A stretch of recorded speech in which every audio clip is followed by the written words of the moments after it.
Hello dear बच्चा party, welcome back my YouTube channel बच्चा party science. तो बच्चे लोग, हम पढ़ रहे थे एनसीईआरटी क्लास 6 साइंस का 9 chapter the living organism characteristics and habitats के बारे में। तो हमने इससे पहले 2 वीडियो बना चुकी है, आपको डिस्क्रिप्शन में नीचे लिंक दिया गया है, एक बार उसको देख लीजिएगा। आते हैं हम अपने नेक्स्ट टॉपिक में, कैरेक्टरिस्टिक्स ऑफ ऑर्गेनिज्म। तो हमने इसमें अभी तक पढ़ा क्या हैबिटेट के बारे में, डिस्कस करा बहुत सारे प्लांट और एनिमल्स के बारे में, और हमने एक्टिविटी 1 में कुछ ऑब्जेक्ट्स लिए थे प्लांट्स और एनिमल्स के, जो कि हमारे सराउंडिंग में होते हैं। वैसे एग्जांपल हमने एक्टिविटी 1 में कर चुका है। आप सपोज करो कि हम थोड़ी देर के लिए रुक जाते हैं और जो हमने एग्जाम्पल एक्टिविटी 1 में लिए थे उन चीज़ों के बारे में सोचते हैं कि वो लिविंग थिंग्स हैं कि नहीं है। तो ऐसे हम एग्जाम्पल सोचते हैं जो कि फॉरेस्ट में पाए जाते हैं, जैसे कि हो गया tree, creepers, small and big animals, bird, snakes, insect, rocks, soil, water, air, dry leaves, dead animals, mushroom and marsh. ये सारे एग्जाम्पल आपने सोचने हैं जो कि फॉरेस्ट में पाए जाते हैं, और देखिए ये सारी चीजें लिविंग थिंग्स है कि नहीं है। Think of object that you can see around you at the moment and group them as living and non living thing. अब आप क्या करोगे, इन थिंग्स के बारे में सोचोगे और देखोगे कि ये लिविंग थिंग्स में आते हैं कि नॉन लिविंग थिंग्स में। और किसी किसी केस में बहुत ईजी हो जाता है पहचानने के लिए कि ये लिविंग थिंग्स है कि नहीं है। जैसे कि एग्जाम्पल में दिया गया है, एक ऑब्जेक्ट है चेयर और टेबल, तो ऑब्वियसली ये नॉन लिविंग थिंग है, ये ना सांस लेते हैं और ना चलते हैं, ठीक है, तो ये नॉन लिविंग थिंग्स आ गया है। पहली रीडिंग करती है एक राइम को जो कि कंप्लीट नॉनसेंस में है और जिसने लिखा है एडवर्ड लियर ने।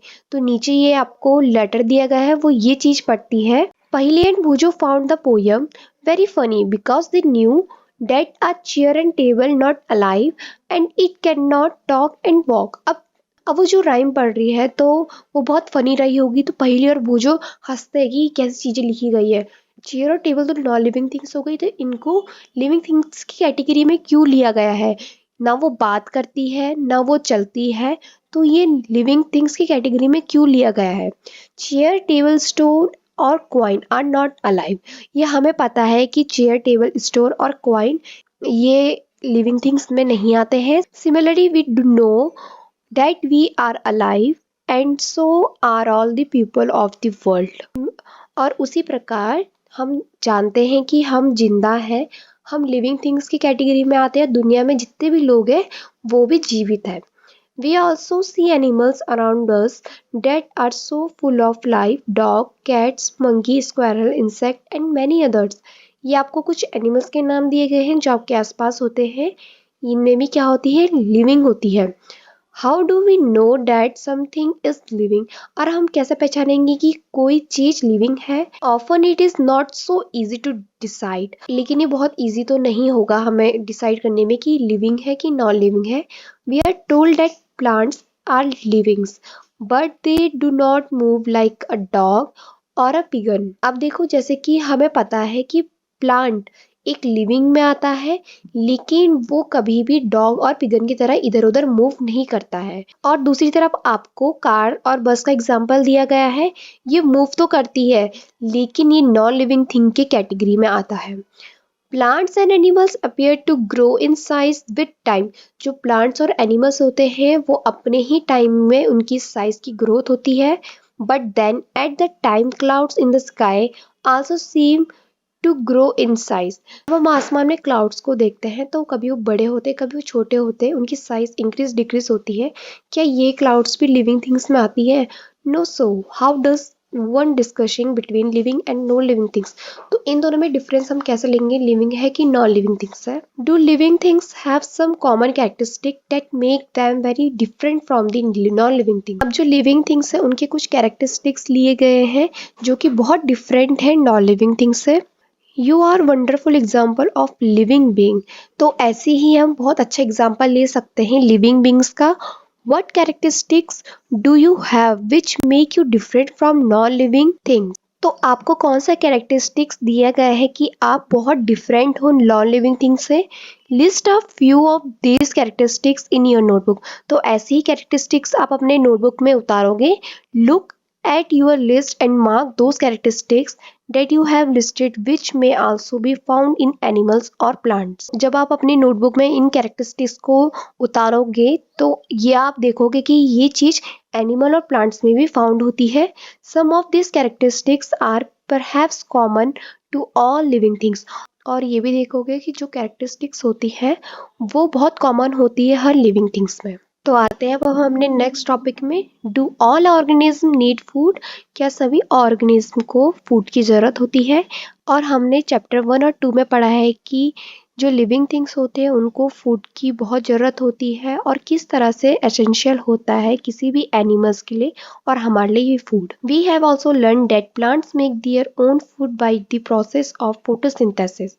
और ये भी हमने पढ़ा है कि किसी भी प्लांट से हमें फूड का प्रोवाइड होता है.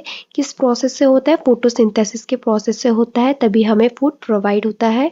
एनिमल डिपेंड ऑन प्लांट और other animal for their food. जो एनिमल्स होते हैं वो डिपेंड होते हैं प्लांट्स में और दूसरे एनिमल्स में भी डिपेंड होते हैं. Food from organism the energy needed for them grow. Food हमें क्या देता है? हमें एनर्जी देता है, हमें ग्रो करने में हेल्प करता है. Organisms also need energy for other life process that go inside them. और किसी भी ऑर्गेनिज्म में जैसे कि हम सब हो गए हैं जिनको खाने की ज़रूरत होती है, जिनको एनर्जी की ज़रूरत होती है, इस लाइफ प्रोसेस को उनको चलाना पड़ता है. इसके अंदर जितनी भी चीज़ें होती हैं ये सब चीज़ उनको यूज़ करनी पड़ती है. Do all organism show growth? क्या सभी ऑर्गेनिज्म को ग्रोथ की ज़रूरत होती है? Does the kurta you had 4 years back still fit you? अगर अब देखो आपको एक एग्जाम्पल दिया है कुर्ते का, जैसे कि नीचे डायग्राम में दिया गया है. 4 साल पहले का आप कुर्ता पहनोगे, क्या वो अभी तक आप पे फिट ही रहेगा? नहीं, ऐसा तो नहीं है कि ये हम पे वही साइज फिट होगा अभी तक.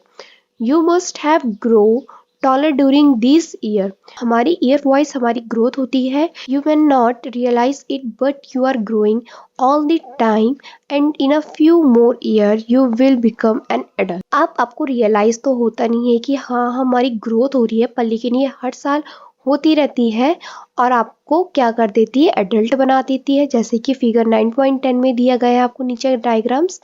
Young ones of animal also grow into adult. जो यंग्स एनिमल्स रहते हैं उनकी भी ग्रोथ होती है, वो भी एडल्ट में कन्वर्ट हो जाते हैं. You would surely have notice pups grow into adult. आपने पप्स तो देखे होंगे तो उनकी ग्रोथ आप देखोगे कि वो भी एडल्ट में कन्वर्ट हो जाते हैं. A chick hatched from an eggs grow into a hen और अ कॉक. जो hen के बच्चे होते हैं चिक्स, उनकी भी आप ग्रोथ देखोगे वो भी किस में कन्वर्ट हो जाते हैं? hen में या फिर कॉक में. जैसे कि आपको फिगर 9.11 में दिया गया है. Plant also grow. Look around you and see a few plants of a particular type. अब जो प्लांट्स होते हैं उनकी भी ग्रोथ होती है. हर टाइम में उनकी अलग अलग तरह की ग्रोथ होती रहती है. Some are very small and young, some are bigger. अब जो प्लांट्स होते हैं कुछ वो छोटे होते हैं, कुछ यंग होते हैं और कुछ वो बहुत बड़े हो जाते हैं. They may all be different stage of the growth. तो इससे हमें पता चला कि हमारी जो ग्रोथ होती है वो डिफरेंट डिफरेंट स्टेज में होती है. Look at the plant after a few days and week. और आप उस प्लांट को कुछ दिनों के बाद या फिर कुछ हफ्तों के बाद देखो. You may find that some of them have grow in size. तो आप देखोगे कि उनकी जो ग्रोथ हो रही है वो उसी साइज में हो रही है. Growth seem to be common to all living things. तो इससे हमें पता चला कि जितने भी लिविंग थिंग्स है उनकी ग्रोथ सेम होती है, कॉमन फैक्टर में होती है. पहले वो छोटे होते हैं, फिर यंग होते हैं, फिर एडल्ट होते हैं. इस तरह से उनकी ग्रोथ होती है. Do you think non living things show growth? क्या आपने सोचा है कि नॉन लिविंग थिंग की इस तरह की ग्रोथ होती भी है कि नहीं? अब आते हैं हम अपने नेक्स्ट टॉपिक में. Do all organism respire? अब वो यहाँ पे क्वेश्चन कर रहा है कि हम बिना सांस लिए रह सकते हैं. When we inhale, the air moves from outside to the inside of our body. When we breathe out, the air moves from inside our body to outside. Breathing is a part of a process called respiration. अब देखो, जो हम living things होते हैं, हम बिना सांस लिए तो बिल्कुल नहीं रह सकते। हमारी ईयर बहुत जरूरी होती है। जब हम सांस लेते हैं तो वो ईयर क्या रहती है, बाहर रहती है। उसको हम अपनी बॉडी के इनसाइड डालते हैं, फिर हम ब्रीथ आउट करते हैं। बाद में हम अपनी सांस को छोड़ते हैं, मतलब पहले हम इनहेल करते हैं, फिर उसके बाद ब्रीथ को आउट करते हैं। इस तरह से हमारी ये प्रोसेस चलती है। इसी को हम कहते हैं respiration. In respiration some of the oxygen of the air we breathe in is used by the body. We breathe out carbon dioxide produced in this process.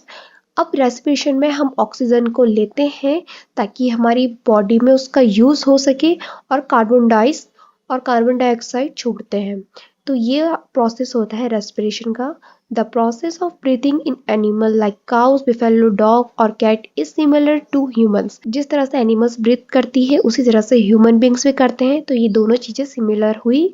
Observe any one of these animal while they are talking, rest and notice the movement of their abdomen. This slow movement indicate that they are breathing. अब देखो, आपने जैसे कि इनमें से आप कोई भी एनिमल्स को ऑब्जर्व करो। जैसे कि आपने काऊ देखा, काऊ क्या करता है, जब आराम करता है, रेस्ट करता है, तो आप धीरे से उसकी बॉडी को छुओ, उसके पेट में छुओ, तो वो पेट क्या करता रहता है, मूव होता रहता है। तो आप देखोगे यही चीज क्या होती है, ब्रीथिंग होती है। इससे पता चलता है कि वो सांस ले रहा है। Respiration is necessary for all living organism. It is through respiration that the body finally obtain energy from the food it takes. जो रेस्पिरेशन होता है वो हमारे लिविंग ऑर्गेनिज्म के लिए बहुत जरूरी होता है। इसी रेस्पिरेशन के द्वारा हमारी बॉडी में जो फूड जाता है उसको वो एनर्जी देने में भी प्रोवाइड करता है। ऐसा नहीं है कि हमने फूड ही फूड खाया तो हमें एनर्जी मिल गई, नहीं। जैसे हमारे लिए वाटर जरूरी होता है, वैसे ही हमारे लिए ईयर, जो रेस्पिरेशन है, वो भी बहुत जरूरी होता है। सम एनिमल्स में have different mechanism for the exchange of gases which is a part of respiration process. Respiration के दौरान कुछ एनिमल्स में देखा गया है कि उनकी जो गैसेस एक्सचेंज की प्रोसेस है वो थोड़ी डिफरेंट है। जैसे कि आपको एग्जाम्पल दिया गया है अर्थवर्म का। Earthworm breathe through their skin. Earthworm कहाँ से सांस लेता है, अपनी स्किन से लेता है। और फिश में हमने पढ़ा था कि वो गिल्स के द्वारा सांस लेता है, ऑक्सीजन को लेता है, जो कि वाटर में डिसॉल्व हुआ रहता है ऑक्सीजन, उसको वो गिल्स के द्वारा लेता है। The gills absorb oxygen from air dissolve in water. जिस तरह से एयर में डिसॉल्व रहता है ऑक्सीजन, उसी तरह से पानी में भी रहता है। तो यही गिल्स फिश के काम आती है। Do plants also respire? क्या प्लांट्स में भी यही चीज होती है? Exchange of gases in plant mainly take place through leaves. जो प्लांट्स में गैसेस का एक्सचेंज होता है वो लीव्स के द्वारा होता है। The leaves take in air through the tiny pores in them and use the oxygen. They give out carbon dioxide to the air. जो लीव्स होती है वो रेस्पायर कैसे करती है? जब आप गौर से लीव्स को देखोगे तो उसमें क्या होता है, टिनी पोर्स होता है, और वही टिनी पोर्स ऑक्सीजन का काम करती है और वो एयर में कार्बन डाइऑक्साइड को छोड़ती है। We learn that in sunlight plants use carbon dioxide to produce food and give out oxygen. और हमने पढ़ा था कि जैसे हम सनलाइट में किसी भी प्लांट को रखते हैं तो वो कार्बन डाइऑक्साइड को यूज करती है फूड को बनाने में, और वो ऑक्सीजन को छोड़ती है। The amount of oxygen released in the process of food preparation by plant in such more than the oxygen they use in respiration. जब किसी प्लांट में फूड बनता है तो उसका जो ऑक्सीजन छोड़ा जाता है वो बहुत ज़्यादा होता है जो ऑक्सीजन वो लेता है रेस्पिरेशन के दौरान। और ये प्लांट में रेस्पिरेशन डे और नाइट में भी होता रहता है। अब नेक्स्ट दिया गया है आपको, do all organism respond to stimuli?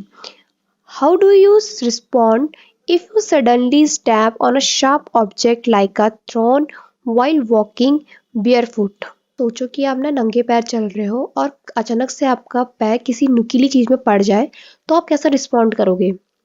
How do you feel when you see a think about your favourite food? आप बताओ कि आप कैसा फील करोगे जब आप किसी चीज के बारे में सोचोगे, जैसे कि आपका फेवरेट फूड हो गया, तो आप किस तरह से इमेजिन करोगे, क्या फील करोगे उस टाइम?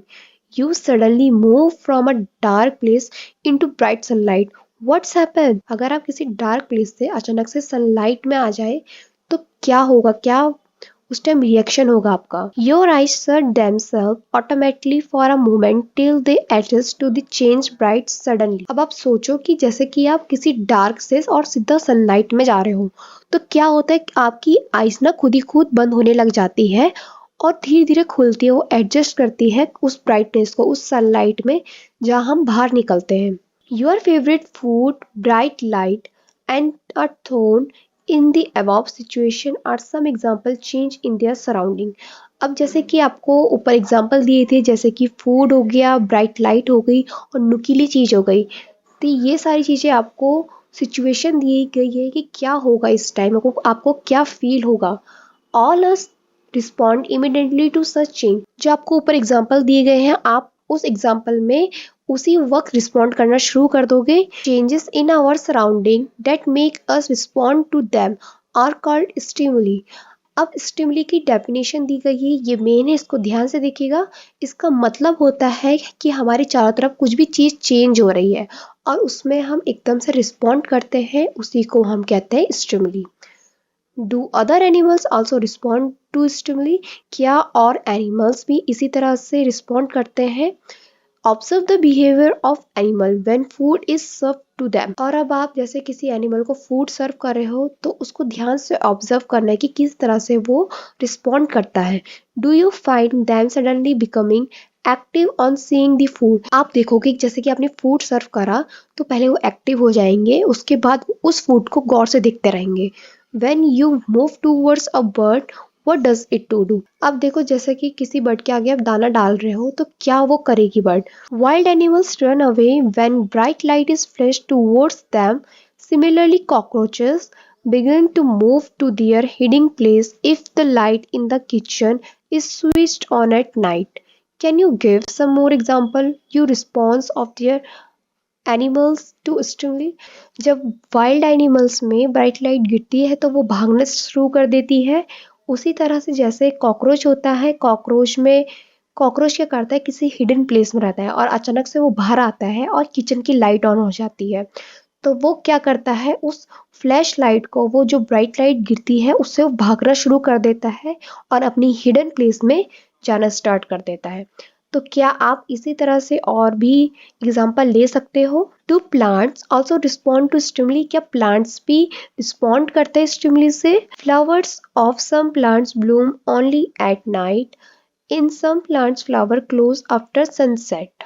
कुछ पौधों के फूल सिर्फ रात को ही खिलते हैं और कुछ पौधों के फ्लावर्स सनसेट में ही क्लोज होने स्टार्ट हो जाते हैं। In some plants like mimosa, commonly known as touch-me-not leaves, close or fold when some touch them. These are some example of response of plant towards change in their surrounding. आपको बहुत अच्छा example दिया गया है एक चीज का, जो कि है मिमोसा। इसको हम कहते हैं टच मी नॉट प्लांट। ठीक है, आपने देखा होगा जैसे कि हम उस लीव्स में छेड़ते हैं तो क्या हो जाता है, वो खुद ही खुद क्लोज होना स्टार्ट हो जाता है। इसका मतलब क्या है कि प्लांट्स भी रिस्पॉन्स करते हैं जब उनके पास कोई चीज आ रही है या फिर टच हो रही है, तो जल्दी से अपना रिस्पॉन्स देना स्टार्ट कर देती है। तो हमने ऊपर एग्जांपल देखा कि जो प्लांट्स होते हैं, हमारे चारों तरफ जितनी भी चीजें सराउंडिंग होती है वो अपना रिस्पॉन्स देना स्टार्ट कर देती है।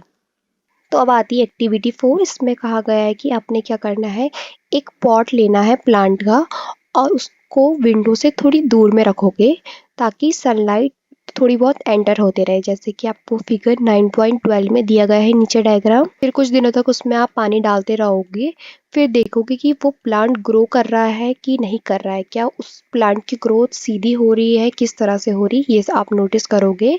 और ये भी नोट करोगे कि किस तरफ वो बैंड हो रहा है। अगर वो सीधे ग्रो नहीं हो रहा है तो क्या आप सोचोगे कि इसकी ग्रो की रिस्पॉन्स स्टिमुल्स के कारण हो रही है।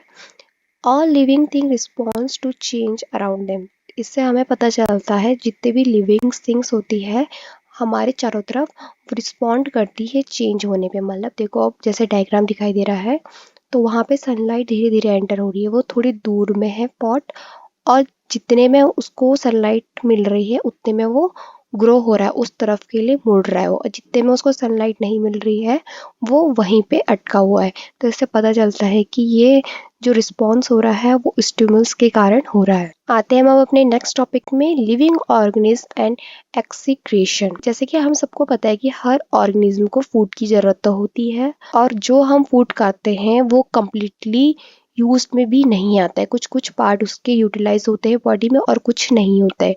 तो अब बताओ कि उस पार्ट का क्या हुआ जो हमारे बॉडी में यूज नहीं हुआ है, तो वो पार्ट कहाँ गया। This has to be remove from the body as waste. तो वो पार्ट हमारी बॉडी से वेस्ट के तौर पे निकल गया है। Our body produce some waste in other life process also. जैसे अदर लाइफ प्रोसेस अपना वेस्टेज निकालती है, उसी तरह से हम लोग भी निकालते हैं। और एक्सीक्रेशन की डेफिनेशन दी गई है। एक्सीक्रेशन एक ऐसी प्रोसेस होती है जहाँ पे दूसरे ऑर्गेनिज्म से वेस्टेज निकाला जाता है, हम उसको कहते हैं excretion. Do plant also excreted? They do but not as seen in animals. देखो अब वो बोल रहा है कि जैसे लिविंग बींग्स निकालती है अपना वेस्टेज बाहर, एक्सीक्रेशन करती है, उसी तरह से क्या प्लांट भी करती है? वो करती है पर लेकिन वो एनिमल के जैसे नहीं करती है। The mechanism in plant are a little different. जो प्लांट का मैकेनिज्म होता है वो लिटिल बिट डिफरेंट होता है, और उससे some plants find it possible to store the waste product within their parts in a way that they do not harm the plant as a whole। जो plant का wastage होता है उसमें इतनी कैपेबिलिटी होती है कि वो अपना वेस्ट को स्टोर कर सके, उस प्रोडक्ट को स्टोर कर सके, और इस तरह से स्टोर करती है कि ताकि जो उसके अदर पार्ट्स ऑफ प्लांट है उसको कोई हार्म नहीं पहुंचाता है। Some plants remove waste product as secretion. और कुछ प्लांट्स अपना वेस्टेज सीक्रेशन के द्वारा निकालती है। Excretion is another characteristic common to all organism. जो एक्सक्रीशन है ये दूसरा कैरेक्टरिस्टिक्स है, ये दूसरे ऑर्गेनिज्म में पाया जाता है। Do all organism reproduce their own kind? Have you ever seen nest of some birds like pigeon? अब देखो आपने नेस्ट तो देखा होगा जैसे कि पिगन का रहता है, जैसे कि आपको ये नीचे पिक्चर में दिया गया है। Many birds lay their eggs in the nest. और बहुत सारी बर्ड्स अपना एग नेस्ट में देती है। Some of the egg hatch and young birds come out of them. और कुछ अंडे फूटते हैं, उनमें से नए जो चिड़िया होती है, बेबीज होती है, वो बाहर आती है। Animal reproduce their own kind. जो एनिमल का रिप्रोड्यूस होता है वो अपने तरीके से होता है। द मोड ऑफ रिप्रोडक्शन में be different in different animals. और जो इनका रिप्रोडक्शन होता है वो थोड़ा डिफरेंट होता है डिफरेंट एनिमल्स से। कुछ एनिमल्स अपने बच्चे एग के थ्रू पाते हैं, और जो कुछ एनिमल्स होते हैं वो अपने बच्चे एज यूजुअल बर्थ करते हैं, जैसे ह्यूमन बीइंग बर्थ करता है। Plant also reproduce. प्लांट भी रिप्रोड्यूस करता है। Like animals plants also differ in their mode of reproduction. जैसे कि एनिमल्स और प्लांट रिप्रोडक्शन की प्रोसेस करते हैं उसी तरह से प्लांट भी करता है। Many plant reproduce through seeds. और कुछ प्लांट्स अपने सीड के थ्रू रिप्रोड्यूस करता है। Plant provide seeds which can germinate and grow it new plant. Plant का रिप्रोड्यूस, हम प्लांट को कैसे जर्मिनेट करते हैं? हम सीड के द्वारा करते हैं। जब हम सीड डालते हैं खेत में, धीरे धीरे आप देखते हो कि वो बड़ा होता रहता है, इस तरह से उसका रिप्रोड्यूस होता है, जैसे कि फिगर 9.15 में दिखाई दे रहा है। ये फिगर देखो, इस तरह से एक प्लांट का रिप्रोड्यूस होता है। इसका मतलब किसी भी प्लांट की ग्रोथ इस तरह से होती है। और कुछ प्लांट्स की जो रिप्रोड्यूस होता है वो थोड़ा डिफरेंट होता है, जैसे कि और सीड्स करते हैं उस तरह से नहीं होता है, थोड़ा डिफरेंट होता है। जैसे कि एग्जांपल दिया गया है एक पोटैटो का। पोटैटो का डायग्राम देख लो नीचे किस तरह से ग्रोथ कर रही है। एक पोटैटो है और धीरे धीरे उसमें एक प्लांट उगता है, और जो उसकी बर्ड्स है नीचे रूट्स जा रखी है उसमें भी फिर रिप्रोड्यूस हो रहा है, मतलब नए पोटैटोज आ रहे हैं। तो इस तरह से ये थोड़ा डिफरेंट ग्रो करता है। Plant also reproduce through cutting. और जो प्लांट का रिप्रोड्यूस होता है कटिंग के थ्रू भी होता है। Would you like grow a plant in the way yourself? क्या आपने इस तरह का प्लांट कोई देखा है कि कटिंग करके उसका रिप्रोड्यूस, मतलब नया प्लांट ग्रो हो रहा है? ऐसा एक्टिविटी 5 दी गई है। Take a cutting from a rose और अ मेहंदी प्लांट। आप क्या करोगे? एक्सपेरिमेंट करोगे, देखोगे कि ऐसे कौन सा प्लांट है जो कट करके नया प्लांट बन रहा है। एक हमने रोज लिया या फिर कोई मेहंदी प्लांट होता है, उसको हम कट करेंगे, fix it in the soil and water it regularly, और उसको हम सॉइल में फिक्स कर देंगे और रेगुलर उसमें पानी डालते रहेंगे। अब वो उसके बाद ऑब्जर्व करेंगे कुछ दिनों तक कि क्या चेंजेस उसमें आए। It may not be easy to grow plant from cutting. उस प्लांट को कट करने के बाद बहुत आसान तो नहीं था उसको ग्रो करना। Do not be disappointed if your cutting does not grow. Disappointed मत होइए कि आपने जो कट करा है वो ग्रो नहीं हो रहा है ठीक से। टॉक टू गार्डनर, अपने गार्डनर से बोले जो आपके गार्डन में रहता है। अगर ये पॉसिबल है उसकी केयर करना, जो आपने कट करी है उस प्लांट को उसकी केयर करोगे, देखभाल करोगे, तो क्या पता उसकी ग्रोथ अच्छे से हो जाए। Living things produce more of their own kind through reproduction. It take place in many different way for different organism. जो रिप्रोडक्शन होता है किसी भी लिविंग ऑर्गेनिज्म का वो अपने तरीके से होता है, और ये जो रिप्रोडक्शन होता है वो डिफरेंट डिफरेंट वे से भी हो सकता है। किसी भी ऑर्गेनिज्म का किसी का भी सेम नहीं होता। ये चीज़ें हमने ऊपर पढ़ चुकी है, जैसे कि एनिमल्स, लिविंग बींग्स और प्लांट्स का हो गया। हमने इन तीनों में देखा कि डिफरेंट डिफरेंट वेज होते हैं। अब नेक्स्ट सवाल पूछा उसने, डू ऑल ऑर्गेनिज्म मूव? क्या सारे ऑर्गेनिज्म मूव करते हैं? In chapter 8 we discuss the various way in which animal move. They move from one place to another and also show other body movement. हमने chapter 8 में पढ़ चुका है ये कि किस तरह से कोई भी एनिमल एक जगह से दूसरी जगह मूव करते हैं, और ये भी देखा है कि उनकी बॉडी मूवमेंट किस तरह से होती है। तो अगर आपने चैप्टर 8 नहीं पढ़ा है तो एक बार आप पहले वाली वीडियो देखिएगा कि चैप्टर 8 मैंने पढ़ा चुका है, उसमें ये सब चीज़ें बताई गई है। What about plants? तो अब आप प्लांट्स के बारे में बताओ। पहले तो आपने ह्यूमन बीइंग और एनिमल्स के बारे में बता दिया, अब प्लांट्स के बारे में बताओ तो किस तरह से वो मूव करती है। Do they also move? क्या वो भी मूव करती है? अब हमें पता है जो प्लांट्स रहते हैं वो जनरली सॉइल में रहते हैं, इसलिए वो मूव नहीं हो पाते हैं एक जगह से दूसरी जगह तक। However various substance like water, minerals and food synthesised by them move from one part of the plant to the other. अब देखो प्लांट तो मूव होती नहीं है, ये तो हमें पता है क्योंकि वो सॉइल में अटैच रहते हैं। पर लेकिन जो हम उसमें सब्सटेंस डालते हैं जैसे कि हो गया वाटर, मिनरल्स, इस तरह के फूड प्रोवाइड किए जाते हैं उसमें, तो वो मूव होते हैं उस पार्ट्स ऑफ प्लांट में। Have you noticed any other kind of movement in plants? तो इस तरह से आपने कोई नोटिस करा है कि किसी प्लांट में मूवमेंट हो रही है? क्या किसी फ्लावर की ओपनिंग और क्लोजिंग भी हो रही है? Do you recall how some plants show movement in response to certain stimuli? किसी प्लांट की मूवमेंट उसके रिस्पॉन्स से होती है, जब उसके स्टिमुली में रिस्पॉन्स जाता है तो क्या वो उसकी मूवमेंट होती है? अब देखो हमारे पास कुछ नॉन लिविंग थिंग्स है जो कि मूव होती है, या ऑफ कोर्स ऐसी चीज़ तो है जैसे कि बस हो गया, कार हो गई, या कोई भी small piece of paper, cloud, और बहुत सारी चीज़ें होती है नॉन लिविंग थिंग्स में जो एक जगह से दूसरी जगह मूव होती है। Is there something different in these movements from the movements of living beings? जो नॉन लिविंग थिंग्स हमने देखी है इन चीज़ों में कोई डिफरेंस दिखाई देता है मूवमेंट का लिविंग बींग से? There is such a variety of living organism but all of them show some common characteristics as we have discussed। इस तरह से बहुत सारी आपको वैरायटी देखने को मिलेगी जो बहुत डिफरेंट होती है उनकी मूवमेंट, बट कुछ कुछ कॉमन कैरेक्टरिस्टिक्स भी होती है। ये चीज़ हमने पहले डिस्कस कर चुकी है। Yet another common characteristic is that living being die. तो एक कॉमन कैरेक्टरिस्टिक्स होती है किसी भी लिविंग बीइंग में, जैसे जब वो मरता है, because organism die, particularly type of organism can survive over thousands of years only if they reproduce their own kind। क्योंकि जीव मर जाता है, कोई भी जीव तब तक सरवाइव कर सकता है हजारों साल तक जब तक वो रिप्रोड्यूस कर सके अपने तरीके से, कोई भी नया चीज वो उत्पाद कर सके। कोई भी सिंगल ऑर्गेनिज्म तब तक डाई नहीं होता जब तक वो रिप्रोड्यूस नहीं कर सकता है, लेकिन इस तरह का ऑर्गेनिज्म तभी एग्जिस्ट कर सकता है जब वो रिप्रोड्यूस कर सकता है। मतलब इसका मतलब है जब तक उसमें क्षमता रहती है, यंग रहता है, वो कुछ भी हरकतें कर सकता है, वो तब तक जीवित रह सकता है। अगर वो मर गया तो वो किसी काम में नहीं आता है। उसी तरह से प्लांट्स होता है और उसी तरह से कोई भी ऑर्गेनिज्म होता है, वो तब तक एग्जिस्ट कर सकता है जब तक वो रिप्रोड्यूस कर सके। We see that all living things seem to have some common characteristics.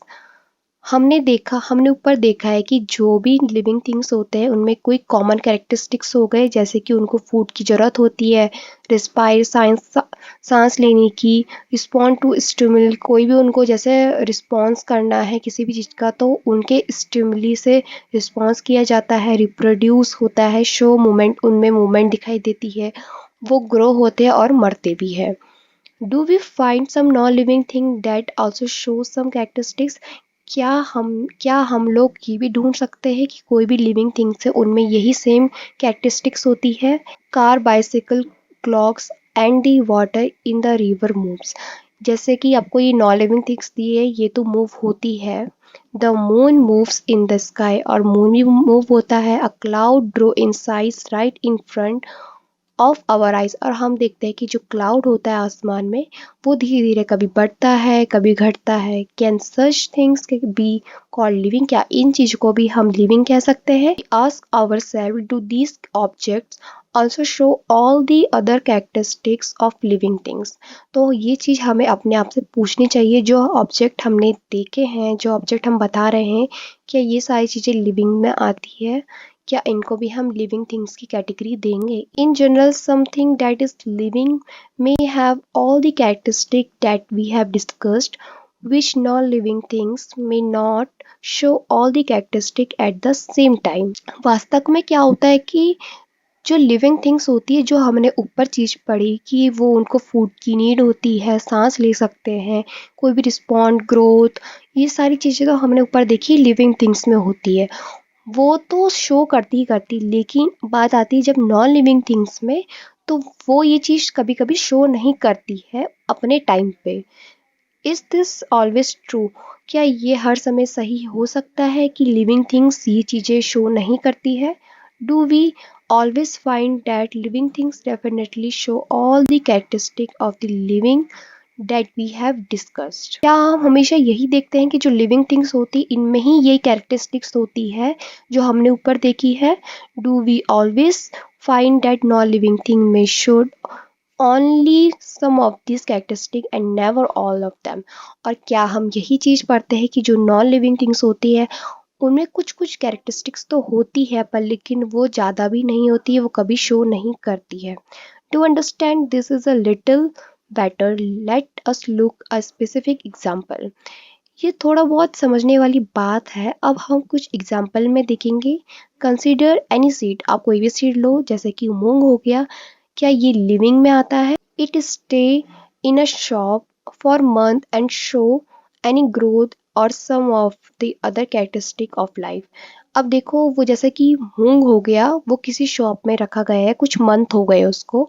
अब उसकी ग्रोथ को देखना, क्या उसमें कोई ग्रोथ हो रही है, क्या उसको हम लाइफ की कैटेगरी में लाएंगे? However we bring the same seed and plant in the soil, water and it turn into a whole plant. तो अब उसी तरह से अगर हम इसी सीड को किसी प्लांट से लाएंगे जो सॉइल में रहता है, जो जिसको वाटर मिलता है, ये सारी चीज़ें मिलती है उससे, तो हम देखेंगे कि वो प्लांट में टर्न हो जाएगा। Did the seed need food? Did it excrete, grow or reproduce when it was in the shop for many months? क्या किसी सीड को उसको फूड की ज़रूरत होती है, उसकी ग्रोथ की ज़रूरत होती है, रिप्रोड्यूस करने की ज़रूरत होती है, जो कि शॉप में भी रखा गया है बहुत टाइम से? We see that there can be case when we can not easily say that a thing has all the characteristic that we discussed for it to be called living। अब हम देखते हैं कि ऐसे मामले भी हो सकते हैं जब हम आसानी से नहीं कह सकते कि किसी चीज़ में भी ऐसी कैरेक्टरिस्टिक्स हो सकती है जिनके बारे में हमने पहले पढ़ चुकी है, ताकि उसे हम जीवित कह सकें। So next and last point is, what then is life? तो लाइफ होती क्या है? Push your hand deep inside a shake of wheat. अब अपने हाथ को पुश करो और जो व्हीट है उसके अंदर शेक करो।